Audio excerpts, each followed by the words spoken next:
You think you can just walk in here after what you did? I said move it now. I didn't do anything. Let your hand off me. Take your hands off my father right now. The words cut through the diner like a blade. But they came too late to stop what had already begun. Sheriff Dalton's hand slammed down on the old man's shoulder. So hard the coffee cup shattered against the floor. The diner went still. Forks froze midair. Conversations died in half-breaths. The elderly man did not fight back. He did not shout.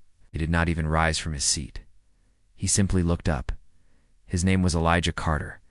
He was 78 years old. His hands trembled not from fear, but from age and memories that had never fully left him. His dark skin carried deep lines carved by time, by sun, and by burdens that few in that room could imagine. A faded army jacket rested over his thin frame. Its edges worn smooth from years of careful keeping. Sheriff Dalton leaned closer, his badge gleaming under the diner lights. He accused Elijah of refusing to pay his bill. His voice was loud, sharp, certain, but the waitress knew the truth. The bill was already paid. She had seen him place exact change on the counter. She had watched him fold his napkin with careful pride. Still, she said nothing. No one did. Elijah's voice, when it came, was steady and low. He explained he had paid. He explained he had receipts in his pocket. He explained he meant no trouble. The sheriff did not listen. To him it was not about the bill. It was about control. It's about proving authority in a room full of watching eyes. And Elijah, quiet and dignified, became the target. What none of them knew was that Elijah Carter had survived things far worse than public humiliation. Years ago, before his hair turned silver, Elijah had stood in jungles thick with heat and smoke. He had carried wounded men through mud that clung like sorrow. He had learned the smell of gunpowder, the sting of sweat in open cuts, and the silence that follows when a friend does not rise again. He had been 21 when he first left home in uniform. 21 when he promised his mother he would. Return 21 when he learned that courage is not loud. It is steady. He remembered the weight of his rifle against his shoulder, the hum of insects at dusk, the letters from home that smelled faintly of laundry soap and hope. He remembered one night in particular when gunfire lit the sky like broken stars. A young soldier beside him had panicked, frozen by fear. Elijah had grabbed him, shielded him, whispered that fear is natural but running is a choice. That young soldier survived. Elijah carried scars no one could see, not the kind that draw sympathy. It's the kind that whisper in the dark. When he returned home, he returned to a country still learning how to see him. He built a quiet life. He worked construction for decades, hands rough with labor. He raised his daughter alone after his wife passed too soon. He braided her hair when she was small. He attended every school event.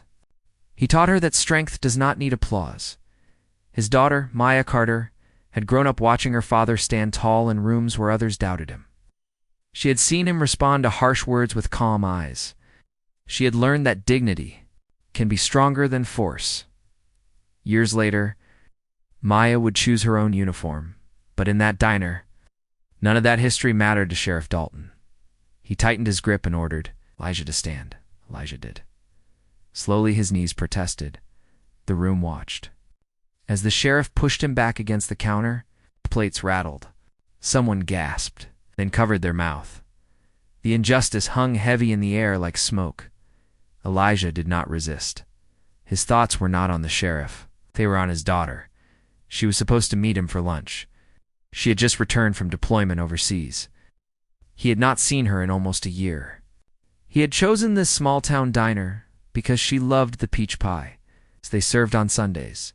He did not want her first memory home to be trouble. Sheriff Dalton demanded identification. Elijah reached slowly into his pocket. Sheriff misread the movement as defiance and shoved him harder. The old man stumbled, his cane clattering to the floor. That was when the diner door opened. Maya Carter stepped inside. She wore simple jeans and a gray sweater. Her hair was tied back. Nothing about her appearance screamed authority. Nothing about her quiet entrance warned of what she was capable of. But her eyes took in everything in a single, swept her father against the counter, the sheriff's grip. The fallen cane, the silent crowd, her heartbeat did not quicken. Years of training had disciplined her reactions. Navy SEALs do not panic. They assess. She moved forward, her steps calm, controlled. "Take your hands off my father right now," her voice Was not loud. It did not need to be. It carried command born from experience in places where hesitation costs lives. Sheriff Dalton turned, irritation flashing across his face. He dismissed her as just another concerned relative. He warned her not to interfere. Maya stepped closer. Her gaze never left his. There was something in her posture, something unshakable, the kind of stillness that exists in those who have faced real danger and survived it. She repeated herself, slower this time. "Take your hands off him." The room felt the shift before Dalton did. He laughed under his breath and told her to calm down. He said this was official business, said she should respect authority. Maya's jaw tightened. "Authority without honor is just noise," she said evenly. The words landed harder than any raised voice could. Elijah watched his daughter with quiet pride. He had always known she was strong. But he also knew her strength was not reckless. It was disciplined. Dalton finally released his grip, but only to square his shoulders. He demanded to know who she thought she was. Maya reached into her jacket and placed a small leather wallet on the counter. She opened it slowly. Inside rested her identification. United States Navy. Sealed, the room seemed to inhale at once. Sheriff Dalton's confidence faltered. It was subtle at first, a blink too long, shift in stance. Maya did not raise her voice. She did not threaten. She did not boast. She simply said, "My father fought for this country when he was barely more than a boy. He paid his bill." He did. "Nothing wrong?" Elijah added. "Nothing." His silence spoke volumes. Dalton tried to recover, muttering about procedure. But the crowd was no longer silent. The waitress stepped forward, voice shaking as she confirmed the bill was paid. A truck driver near the window stood up and said he had seen the shove. Others nodded. The power had shifted, not because of anger, not because of force, because truth once spoken clearly spreads fast. Maya looked at the sheriff with calm intensity. "Real strength protects the weak, does not test them." Those words would later be shared across social media, quoted again and again. Dalton's face flushed. He realized too late that he had chosen the wrong man to humiliate. Not because Elijah would fight back, but because Elijah had raised someone who would not allow injustice to stand. Within minutes, a deputy arrived, called by someone in the diner. The story unraveled quickly. Witnesses spoke, receipts were shown. Dalton's posture shrank under the weight of public truth. Elijah bent slowly to pick up his cane. Before he could reach it, Maya had already placed it gently in his hand. Their eyes met. He whispered that he was proud of her. She replied softly that everything she was began with him. Outside, word had spread. A small crowd gathered, drawn by curiosity. When Elijah stepped out of the diner beside his daughter, something unexpected happened. People removed their hats. Conversations hushed. Not because he demanded it, but because they finally saw him. They saw the veteran, the father, the quiet man who endured humiliation without hate. Sheriff Dalton stood off to the side, no longer the center of attention. Authority had slipped from his grasp, not through violence, but through exposure. In the days that followed, the town council reviewed the incident. Witness statements were clear. The sheriff's actions were deemed excessive.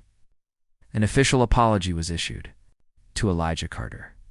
But Elijah did not seek revenge. He did not attend the hearing to speak harsh words. He simply said, "Respect costs nothing, but losing it costs everything."